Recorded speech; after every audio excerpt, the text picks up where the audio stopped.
Deuxième sira sur Pintras, quand il y a l'épisode des filles de Sélophrad, elles disent Aviumed Bamidvar, Veulo Aya Betoch Haedan, Vadim, etc. Rachinot, Veulo Aya, il explique,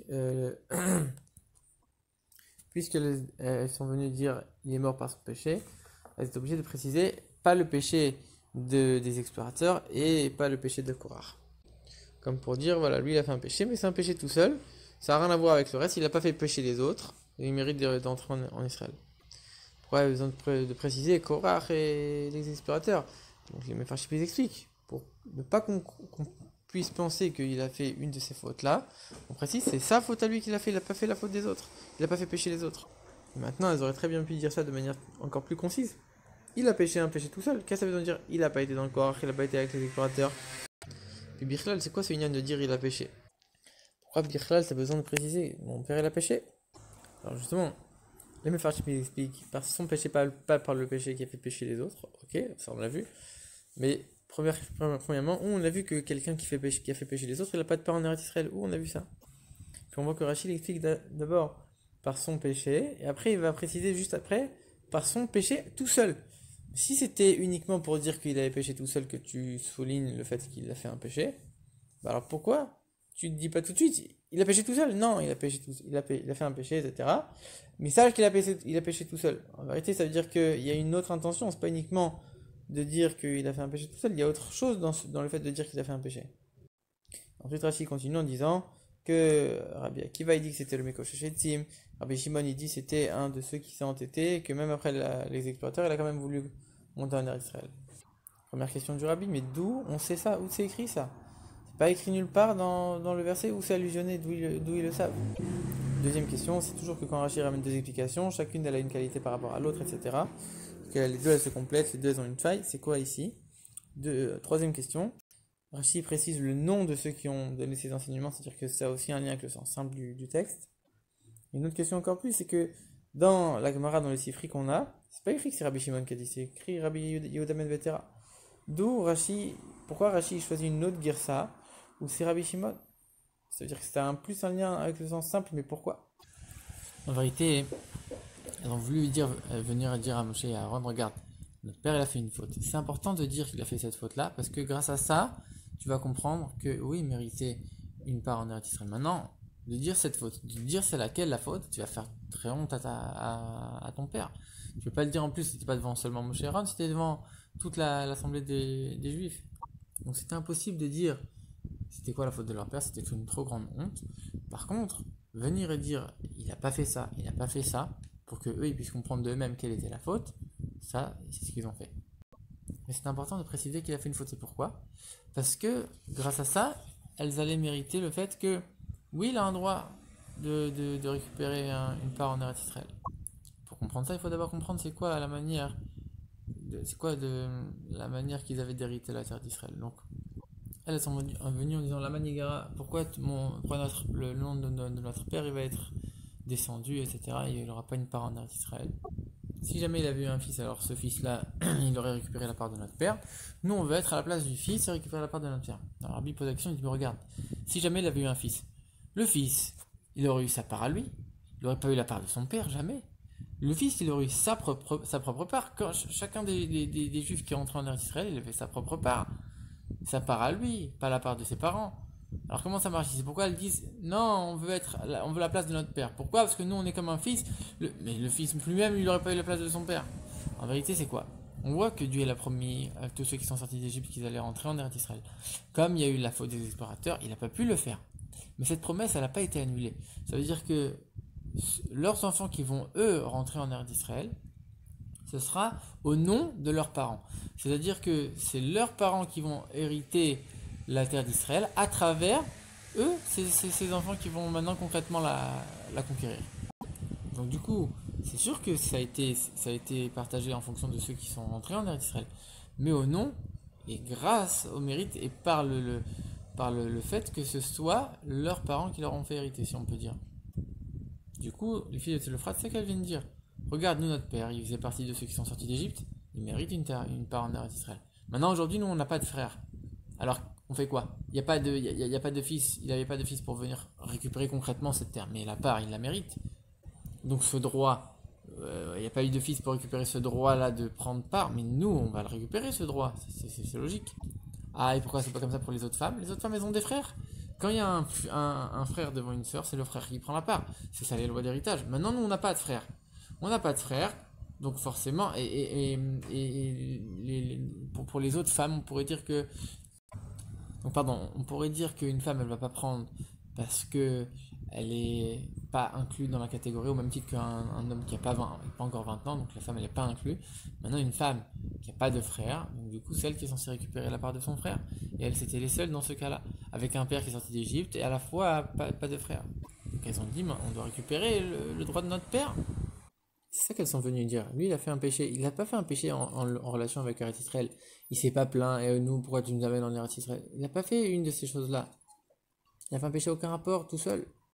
Donc la promesse que Dieu a fait à tous ceux qui sont sortis d'Eretz Israël de recevoir une part, elle ne peut pas être annulée à ce moment-là.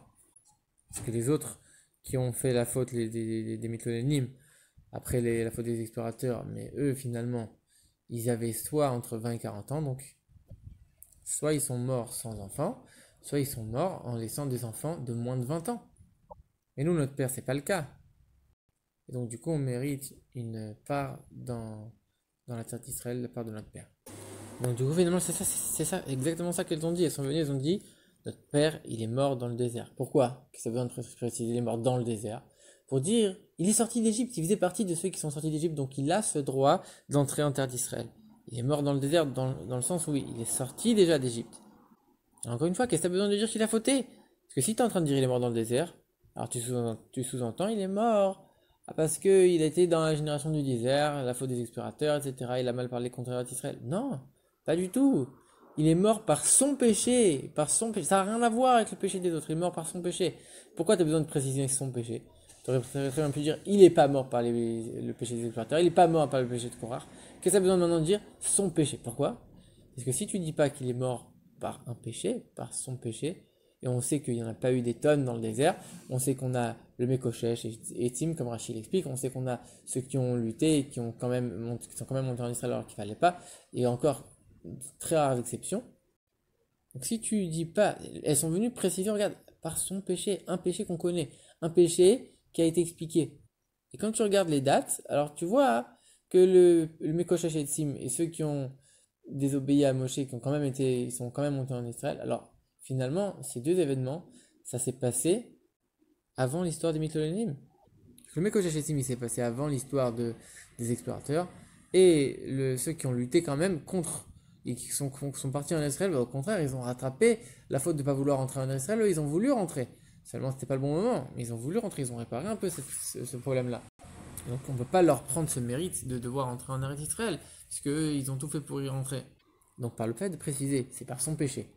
Et tout en précisant, c'est pas le péché des Mythonénim, c'est pas le péché de Korah.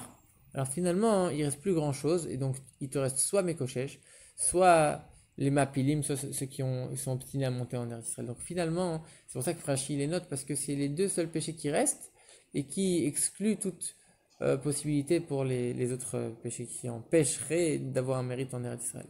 Maintenant, ça on le voit pas vraiment dans le Lachon du Passouk, c'est pas clairement établi. Il y a écrit Bechetomet, il est mort par son péché. D'où tu vois, toi, que c'est Mekoshesh? D'où tu vois, toi, que c'est Mapilim, obstiné? Mais en vérité, t'aurais dû dire quoi? Rachid aurait dû dire quoi? Il a fait soit Mekoshesh, soit Mapilim. Mais pas donner deux explications. Première explication, elle était Mekoshesh. Deuxième explication, elle a fait Mapilim. Non, mais pourquoi tu donnes soit l'un, soit l'autre? C'est ça, c'est une seule et même explication en disant c'est soit l'un, soit l'autre. Voilà ce qui reste. Et comme il dit son péché personnel, donc un péché individuel, alors on pourrait peut-être pencher pour le Mekoshesh. On pourrait comprendre que Rachid note Mekoshesh. Ok, allez. Et pourquoi Mapelim? Mapelim, c'est une faute collective, d'où tu le vois ici dans le verset. Alors c'est pour ça que Rachid ne donne pas uniquement en tant qu'explication, il te dit, ça c'est au nom de Rabbi Akiva qui te dit que c'est Mekoshesh. Et Rabbi Shimon qui te dit que c'est Mapelim. Quand tu regardes la faute de Mekoshesh, finalement elle était plus légère, moins grave que la faute de Mapelim. Parce que de 1, c'était avant le don de la Torah, donc il n'y avait pas encore vraiment de Shabbat. C'est le premier Shabbat quand ils ont été dans le désert. Et puis lui, il n'a pas rassemblé d'autres juifs pour faire comme lui. Il a fait son péché dans son coin.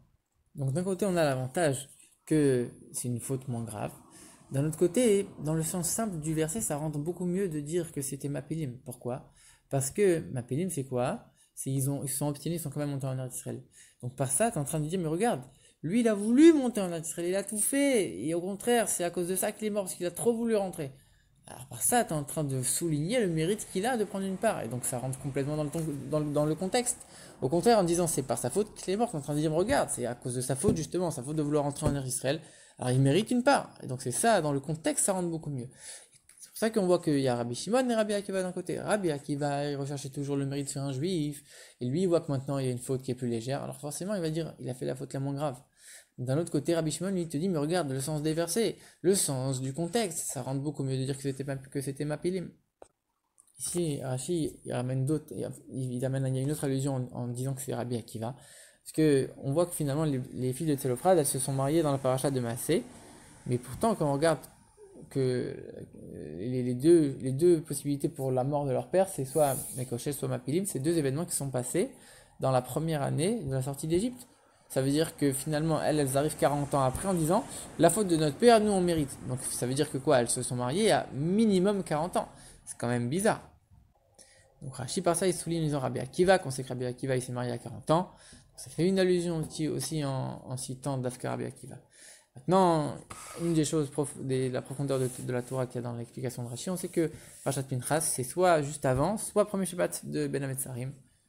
Finalement, qu'est-ce qu'on voit dans cette explication? Que la faute des Mapilim, la faute de ceux qui se sont obstinés, qui ont quand même voulu rentrer en Israël, c'est sûr qu'ils ont fait une faute. Maintenant, quand tu regardes ça, ça a été utilisé en tant qu'argument pour mériter une part en Israël. Sous-entendu, grâce à cette faute-là, finalement, tu vas mériter une part encore plus qu'avant. Donc, par le fait que tu ne sois pas rentré en Israël la première fois, tu as fait Mapilim. Maintenant, cette chose-là, elle va te conférer une entrée en Israël encore plus forte, encore plus intense, et un lien avec Israël encore plus fort qu'avant. Alors c'est la même chose, nous on a été exilés à cause de nos fautes, même si on fait tchouva sur nos fautes maintenant, on va non seulement réparer la conséquence, parce que nous en réparant la cause, on va réparer la conséquence, en réparant les fautes, on va réparer l'exil, donc on va annuler l'exil, mais non seulement on va réparer l'exil, mais on va même arriver à une entrée en Eretz Israël avec la venue de Mashiach qui sera encore plus forte, plus intense qu'avant cette époque des fautes, avant cet exil. Et on pourra rentrer en Eretz Israël avec la venue de Mashiach très vite.